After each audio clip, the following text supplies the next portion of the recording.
Hello दोस्तों, आपका स्वागत है। आज मैं आपको बताऊंगा ओहम्स लॉ के बारे में।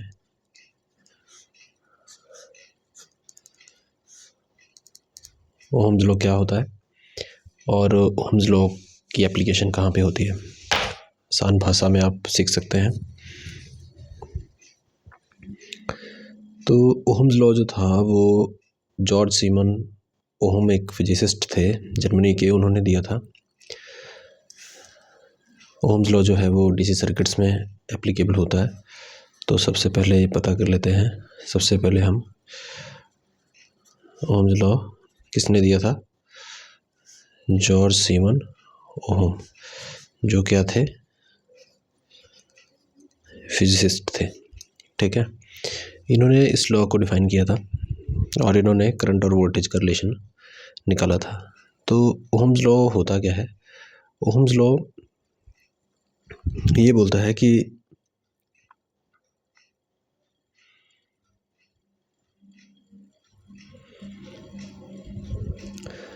ओहम्स लॉ ये बताता है कि अगर दो पॉइंट्स के बीच में या किसी सर्किट में करंट फ्लो कर रहा है, इसको हम आई से डिनोट करते हैं।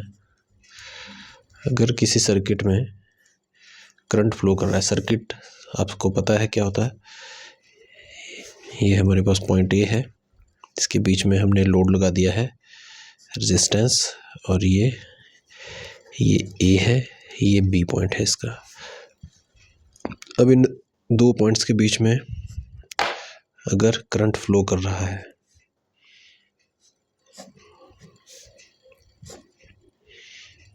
ये हम पोटेंशियल डिफरेंस बोलते हैं इसको, वी, वोल्टेज भी बोल देंगे। तो अगर यहाँ से यहाँ के बीच में हम पोटेंशियल डिफरेंस अप्लाई करते हैं और करंट फ्लो होता है, तो वो जो करंट है वो डायरेक्टली प्रोपोर्शनल होगा वोल्टेज के। वोल्टेज और पीडी, ठीक है। ये जो साइन होता है ये डायरेक्टली प्रोपोर्शनल का होता है। डायरेक्टली प्रोपोर्शनल का मतलब है कि वैसे हम लिखने को तो ये भी लिख सकते हैं इक्वल टू बी, बट ये गलत है क्योंकि ये इक्वल नहीं होता है, ये डायरेक्टली प्रोपोर्शनल होता है, डायरेक्टली प्रोपोर्शनल टू वी। इसका मतलब क्या है कि जैसे जैसे वोल्टेज की वैल्यू बढ़ेगी वैसे वैसे करंट की वैल्यू भी बढ़ेगी। बट ये इक्वल कब होंगे? इक्वल ये तब होंगे जब यहाँ पे बीच में एक कांस्टेंट आएगा। कांस्टेंट का मतलब क्या होता है? ये देखिए, अब ये इक्वल हो गया। इसका मतलब क्या है कि करंट इक्वल होगा, वोल्टेज जितनी है उसको हम डिवाइड कर देंगे रेजिस्टेंस से।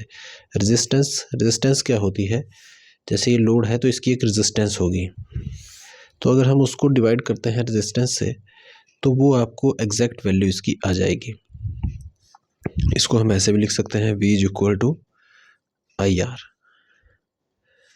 मतलब जो वोल्टेज है वो क्या होगा? दोनों का प्रोडक्ट, करंट और रेजिस्टेंस का। और यहाँ पे R जो है वो कांस्टेंट है, ठीक है। तो इसकी डेफिनेशन क्या बनती है कि अगर किन्हीं दो एंड्स के बीच में, किसी सर्किट के दो एंड्स के बीच में करंट फ्लो होता है तो वो डायरेक्टली प्रोपोर्शनल होगा वोल्टेज के। ओके, और अगर हमें उसको इक्विवेलेंट वैल्यू निकालनी है तो उस वोल्टेज की, तो हमें करंट को मल्टीप्लाई करना पड़ेगा रेजिस्टेंस से। ऐसे ही हम वोल्टेज की वैल्यू भी निकाल सकते हैं, करंट की वैल्यू भी निकाल सकते हैं, और रेजिस्टेंस की वैल्यू भी हम इसी फॉर्मूले से निकाल सकते हैं। सारी वैल्यूज़ का हमें पता लग जाएगा। तो ये थी हमारे पास ओहम्स लॉ की डेफिनेशन। हाँ, इसमें एक चीज़ और होती है कि कुछ कंडीशंस इसके लिए होनी चाहिए। कुछ कंडीशन जैसे कि टेम्परेचर जो है वो वेरी नहीं करना चाहिए, तभी ये ओहम्स लॉ जो है वो एप्लीकेबल होता है। तो ये हमारे पास ओहम्स लॉ की डेफिनेशन थी। होप आपको कंटेंट अच्छा लगा होगा। जुड़े रहिए मेरे साथ ऐसा ही कंटेंट देखने के लिए। धन्यवाद।